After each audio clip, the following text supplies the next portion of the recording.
Hello friend, मेरे YouTube channel पर आपका स्वागत है। आज हम पढ़ने वाले हैं सामान्य विज्ञान का भौतिक करने वाले। भौतिक का कौन सा चैप्टर है? घर्षण। इस घर्षण में हम लोग क्या क्या पढ़ेंगे आज थोड़ा इस पे नजर डालते हैं। घर्षण के प्रकार कितने प्रकार के होते हैं वो देखेंगे। इसका लाभ क्या है और नुकसान क्या है। घर्षण को कम कैसे किया जाता है और इसे ज्यादा कैसे करने का उपाय है, इसके बारे में देखेंगे। और लास्ट में इसका अभ्यास प्रश्न करेंगे तथा इसमें PYQ भी आपको इंक्लूड है। तो आशा करते हैं ये वीडियो आपके लिए बहुत लाभदायक होगा। तो चलिए इसे शुरू करते हैं। आपको फर्स्ट में दिया हुआ है कि घर्षण क्या है। तो घर्षण कहने का मतलब है कि दो वस्तु के बीच में लगता है। घर्षण जब भी लगता है तो दो वस्तु के बीच में लगने वाला एक बल है। तो वो दे रहा है कि जब दो वस्तु एक दूसरे के संपर्क में आते हुए गति करती है या गति करने का प्रयास करती है तो उनके उनके संपर्क तल के बीच एक बल कार्य करता है जो गति का विरोध करता है। इसी विरोधी बल को घर्षण बल कहते हैं। कहने का मतलब है कि दो वस्तु है जिनके बीच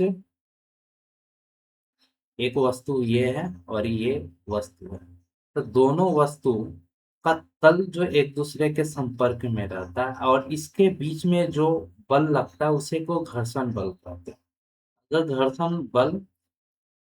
घर्षण बल की अगर दिशा की बात करें तो वस्तु की जो गति करने की दिशा होती है उसके विपरीत ये बल कार्य करता है। इसी के कारण हम लोग क्या कर पाते हैं, चल पाते हैं। जैसे अगर हम लोग आगे चलते हैं तो दूसरा पैर से क्या करते हैं, जमीन को पीछे की ओर धक्का देते हैं, तभी हम लोग आगे चल पाते हैं। तो ये क्या हुआ, गति के विपरीत दिशा में काम करता है। कारण की अगर बात करें तो कोई भी सतह कितनी भी चिकनी क्यों ना हो, उसमें सूक्ष्म स्तर पे घर्षण बल होता ही है, उतराव चढ़ाव होता ही है। जैसे बर्फ बर्फ पर कोई व्यक्ति या कोई वस्तु रखने पर क्या होता है, वो बर्फ पर कोई वस्तु सीधा खारा जल्दी नहीं हो पाता, लेकिन थोड़ा अस्थिर होकर अगर खारा हुआ जाए तो हो सकता है। तो उस होने की जो क्रिया है उसमें जो इतना घर्षण है, एकदम सूक्ष्म स्तर पे घर्षण है जिसके कारण वो खड़ा हो पा रहा है। अगर कोई व्यक्ति चलते हुए आए उसका खड़ा होने का प्रयास करे तो नहीं हो पाएगा, वो गिर जाएगा। तो कहने का मतलब यही है इसका कि चिकनी सतह क्यों ना दिखे, सूक्ष्म स्तर पर उसमें उतराव चढ़ाव होता है। जब दो सतहें मिलती है तो ये आपस में फंस जाती है जिससे घर्षण पैदा होती है। तो आशा करते हैं इस पेज को आप अच्छे से समझ गए। नेक्स्ट पेज पर है कि घर्षण के प्रकार।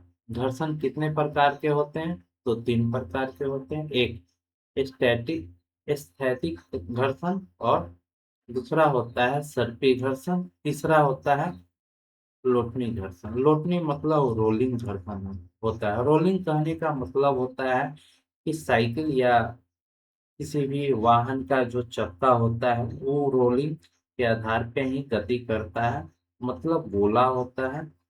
जब भी एक स्थान से दूसरे स्थान पर जाता है तो रोलिंग के कारण ही जा पाता है। तो अगर बात करें सट्टी घर्षण, तो सट्टी घर्षण क्या होता है कि कोई वस्तु कोई सतह पर रखा हुआ है और उसको किसी भी आ, किसी भी इंसान या किसी भी वस्तु के माध्यम से इसे खींचा जाता है। तो इसमें जो घर्षण लगता है उसी को रोलिंग घर्षण कहते हैं। स्टैटिक घर्षण की बात करें तो स्टैटिक घर्षण एक जगह स्थिर होता है। स्थिर कोई भी वस्तु जब स्थिर रहता है तो उसमें स्थैतिक घर्षण लगता है।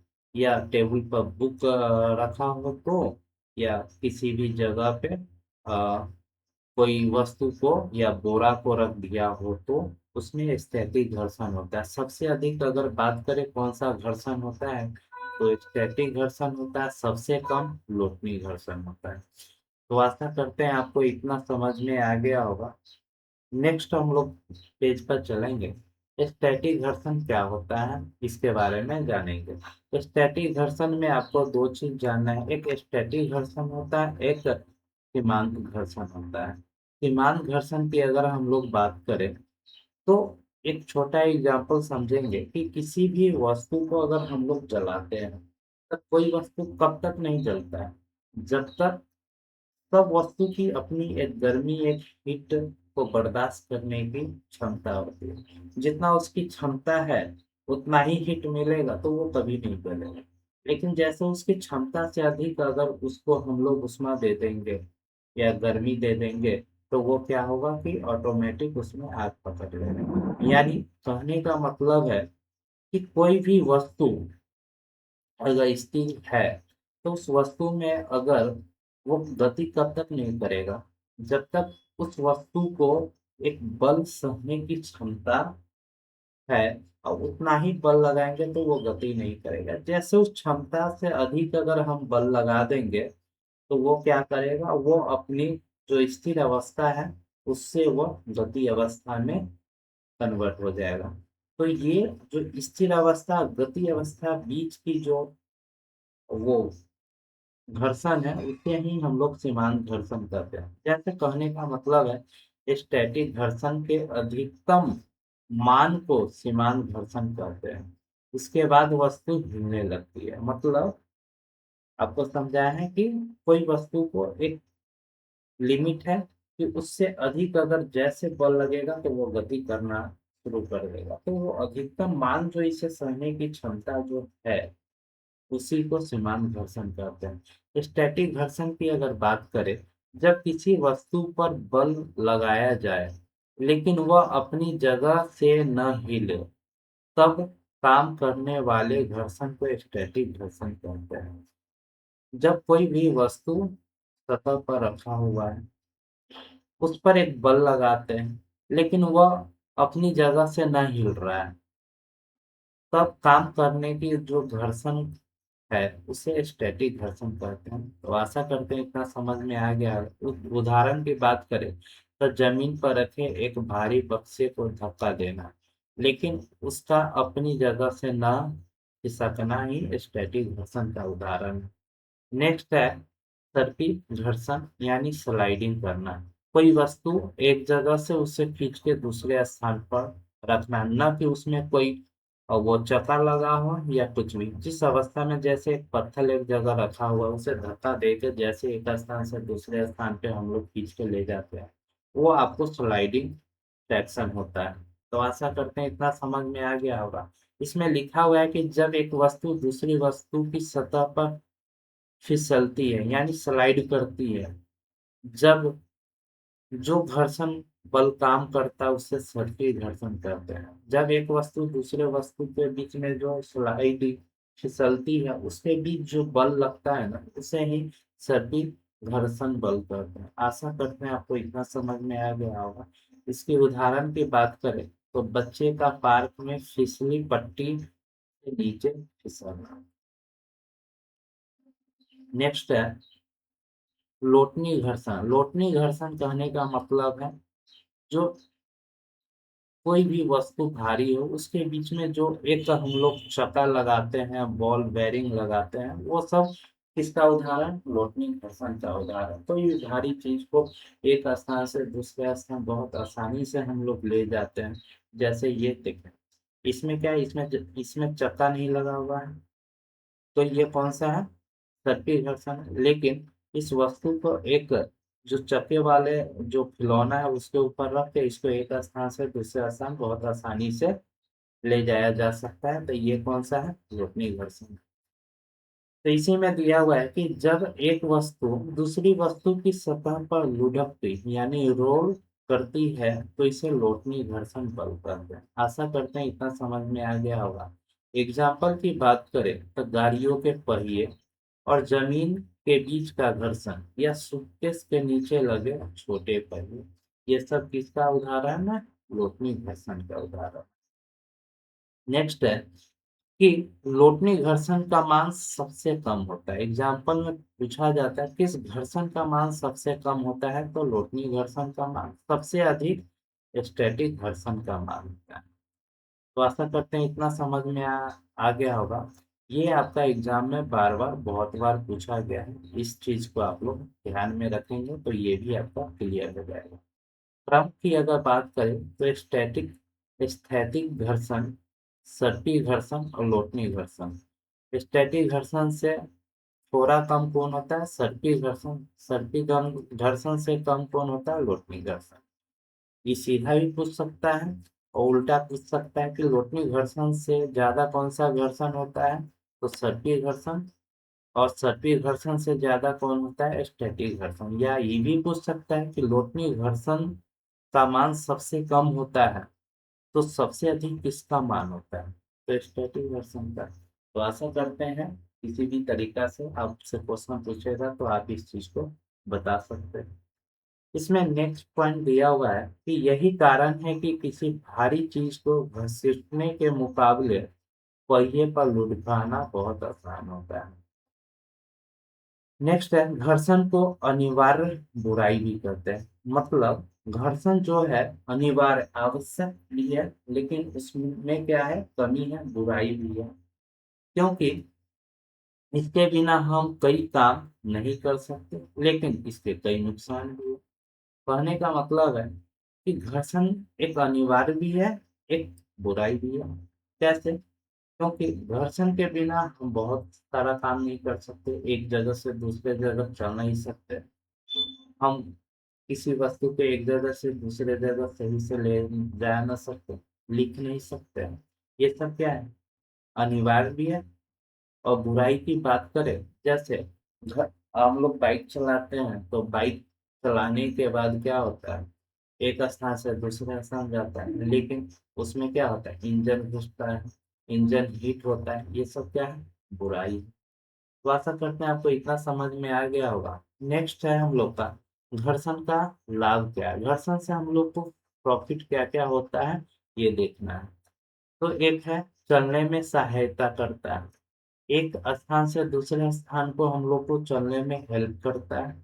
किसके कारण? घर्षण के कारण चल पाते हैं। दूसरा है वाहनों को रोकना, यानी हम लोग कोई भी वाहन को रोकते हैं तो घर्षण के कारण रोकते हैं। जैसे साइकिल में ब्रेक लगाना तो घर्षण के कारण होता है, मोटरसाइकिल में ब्रेक लगाना या कोई भी वाहन में ब्रेक लगाना घर्षण के कारण होता है। लिखना, जो हम लोग कलम से लिखते हैं या अभी इस डिजिटल बोर्ड से हम लोग लिखे हैं, तो किसके? घर्षण के कारण।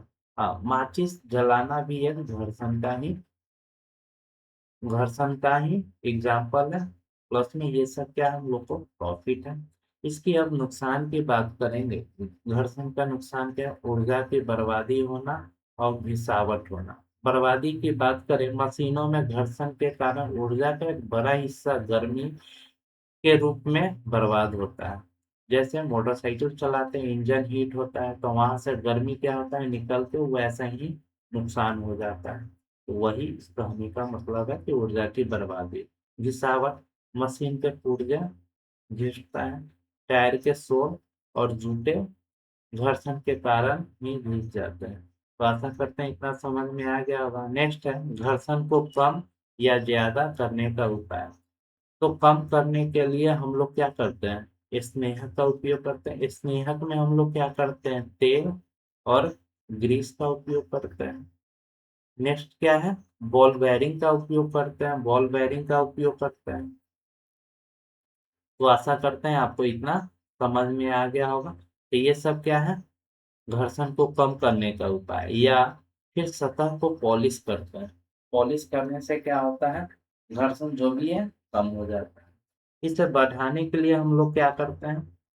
घर्षण को बढ़ाने के लिए गाड़ी के टायरों में खांचे बनाते हैं, जैसे गाड़ी स्लिप ना हो, खांचे बनाते हैं। एथलीट के जूते में स्पाइकर्स लगाते हैं, क्योंकि जब कोई भी खिलाड़ी दौड़ भाग करे तो उसका पैर स्लिप ना हो, वो बहुत कम मेहनत में आगे बढ़ सके। अगर स्पाइकर्स नहीं रहेगा तो उसका पैर स्लिप करेगा, जिसके कारण उसका गति करने में विरोध का सामना करना पड़ेगा।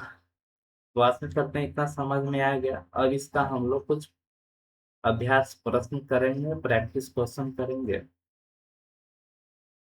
फर्स्ट दिया हुआ है कि घर्षण बल के संबंध में निम्नलिखित में से कौन सा कथन सही है। यानी आपको बताना है कि घर्षण बल के संबंध में सही कथन को चुनना है आपको। एक दिया हुआ है कि यह हमेशा वस्तु की गति की दिशा में काम करता है। क्या घर्षण वस्तु के दिशा में काम करता है क्या? तो नहीं, वस्तु के गति के दिशा में विपरीत काम करता है। तो ये आपका गलत है। ऑप्शन नंबर बी है, यह हमेशा वस्तु की गति की दिशा के विपरीत काम करता है। तो हाँ, ये सही है कि वस्तु की गति की जो दिशा है उसके विपरीत काम करता है। नेक्स्ट है, ये सतह के क्षेत्रफल पर निर्भर नहीं करता, ये निर्भर करता है। तो राइट आंसर हमारा ऑप्शन नंबर बी हो जाएगा। तो आशा करते हैं इतना समझ में आ गया होगा। नेक्स्ट क्वेश्चन है कि स्टैटिक घर्षण, सर्पी घर्षण और लोटनी घर्षण के मान का सही घटता हुआ क्रम कौन सा है? घटता हुआ क्रम दे रहा है। तो घटता हुआ क्रम क्या है? एक है लोटनी घर्षण, सर्पी घर्षण, स्टैटिक घर्षण। तो ये सबसे कम होता है लोटनी घर्षण, उसके बाद स्टैटिक घर्षण, उसके बाद सर्पी घर्षण और स्टैटिक घर्षण। यानी ये बढ़ते हुए क्रम है, कम से लेके बढ़ते हुए क्रम। लेकिन हमारा क्या पूछ रहा है कि घटता हुआ क्रम। सबसे पहले जिसमें अधिक घर्षण होता है वो उससे कम, उसके कम। तो ऑप्शन नंबर ए इसके क्वेश्चन के हिसाब से गलत है। ऑप्शन नंबर बी कहता है कि स्टैटिक घर्षण, सर्पी घर्षण और लोटनी घर्षण। तो ये सही है, सबसे अधिक स्टैटिक घर्षण होता है, स्थैतिक घर्षण, दूसरा सर्पी घर्षण, तीसरा लोटनी घर्षण। इसलिए ऑप्शन नंबर बी आपका राइट हो जाएगा। नेक्स्ट क्वेश्चन है कि किसी भारी बक्से को जमीन पर घसीटने की तुलना में पहियों या रोल्स की मदद से लुढ़काना आसान होता है, क्योंकि लोटनी घर्षण का मान सर्पी घर्षण के मान से कम होता है। ये सही बोल रहा है कि जो रोलिंग घर्षण का मान है सर्पी घर्षण से कम होता है। लुढ़काने से वस्तु का द्रव्यमान कम होता है क्या? द्रव्यमान पर तो कोई असर पड़ता ही नहीं। ऑप्शन नंबर बी गलत है। और रोलिंग सतह के संपर्क क्षेत्र को पूरी तरह से समाप्त करती है, नहीं, ये गलत है। ऑप्शन नंबर ए आपका राइट हो जाएगा। तो आशा करते हैं कि ये आपको समझ में आ गया है। नेक्स्ट क्वेश्चन, जब हम बर्फ से ढकी सड़क पर चलते हैं तो हमारे फिसलने की संभावना अधिक होती है, इसका मुख्य कारण क्या है? तब बर्फ और जूते के बीच घर्षण बल बहुत अधिक होता है, नहीं, बर्फ और जूते के बीच घर्षण बल बहुत कम होता है, जिसके कारण फिसलने की संभावना बढ़ जाती है। ऑप्शन बी कह रहा है बर्फ और जूते के बीच घर्षण बल बहुत कम या नगण्य हो जाता है, जिसके कारण फिसल पाते हैं। तो ऑप्शन नंबर बी आपका राइट हो जाएगा। नेक्स्ट क्वेश्चन है कि खिलाड़ी और धावक अपने जूतों के नीचे स्पाइकस हील का उपयोग क्यों करते हैं? क्योंकि जूते का वजन कम करने के लिए, नहीं, ये गलत है। मैदान की सतह जूते के बीच घर्षण को कम करने के लिए, नहीं, घर्षण को बढ़ाने के लिए स्पाइकस का उपयोग करते हैं, यानी कीला का उपयोग जो जमीन में धंस जाता है, जिससे खिलाड़ी जो अपना बल लगा के अपना गति जो रफ्तार है उसमें वो वृद्धि कर पाता है। ऑप्शन सी है मैदान की सतह और जूते के बीच घर्षण को बढ़ाने के लिए। तो ऑप्शन नंबर सी आपका राइट आंसर है। नेक्स्ट क्वेश्चन है कि किसी पुस्तक को झुके हुए मेज के शीर्ष पर रखा जाता है। कोई मेज है, ये एक मेज मान लेते हैं, इसके ऊपर एक पुस्तक रखा हुआ है। किसी पुस्तक के झुके हुए मेज के शीर्ष पर रखा जाता है, जब यह नीचे की ओर खिसकना शुरू करता है तो इस पर कार्य करने वाला घर्षण बल की दिशा क्या होगा? तो ये जब नीचे लुढ़केगा तो इस पे घर्षण बल, ये तो गति नीचे की ओर कर रहा है तो घर्षण बल ऊपर की ओर लगेगा, शीर्ष की ओर लगेगा। तो ऑप्शन नंबर ए कह रहा है कि मेज के शीर्ष के लंबवत ऊपर की ओर लगेगा। तो राइट आंसर आपका ऑप्शन नंबर ए हो जाएगा। नेक्स्ट है कि तरल, द्रव और गैस में गति करने वाले वस्तु की आकृति को धारा रेखीय, वस्तु की आकृति धारा रेखीय बनाया जाता है। वैज्ञानिक की दृष्टि से इसका मुख्य उद्देश्य क्या है? तो इसका मुख्य उद्देश्य क्या है? तरल द्वारा लगाए जाने वाले घर्षण बल को कम करना। धारा रेखीय इसलिए बनाया जाता है, जो तरल जो भी है वो गैस है या द्रव है, उसके द्वारा जो घर्षण बल लगाया जाता है तो उसे कम करने के लिए धारा रेखीय बनाया जाता है। ऑप्शन नंबर बी आपका राइट हो जाएगा। नेक्स्ट क्वेश्चन है कि साइकिल के पेडल और चैन के दो जोड़ों में ग्रीस का उपयोग किया जाता है। ऐसा करने में गति सुचारू हो जाती है, क्यों? कि ग्रीस क्या करता है? तो ग्रीस करता है दोनों सतहों के बीच घर्षण बल को पूरी तरह शून्य करता है? नहीं, दोनों सतह के बीच एक पतली परत बनाकर उनके सीधे संपर्क को कम करता है। ऑप्शन नंबर बी आपका राइट आंसर है। कहने का मतलब दो वस्तु के बीच में एक सतह मतलब एक पतली परत बना के और दोनों के बीच क्या संपर्क को कम करने का प्रयास करता है, जिसके कारण साइकिल का पैडल और चैन क्या होता है, फ्री चलता है। नेक्स्ट है कि निम्नलिखित में से कौन सी स्थिति घर्षण बल को बढ़ाने के लिए की जाती है?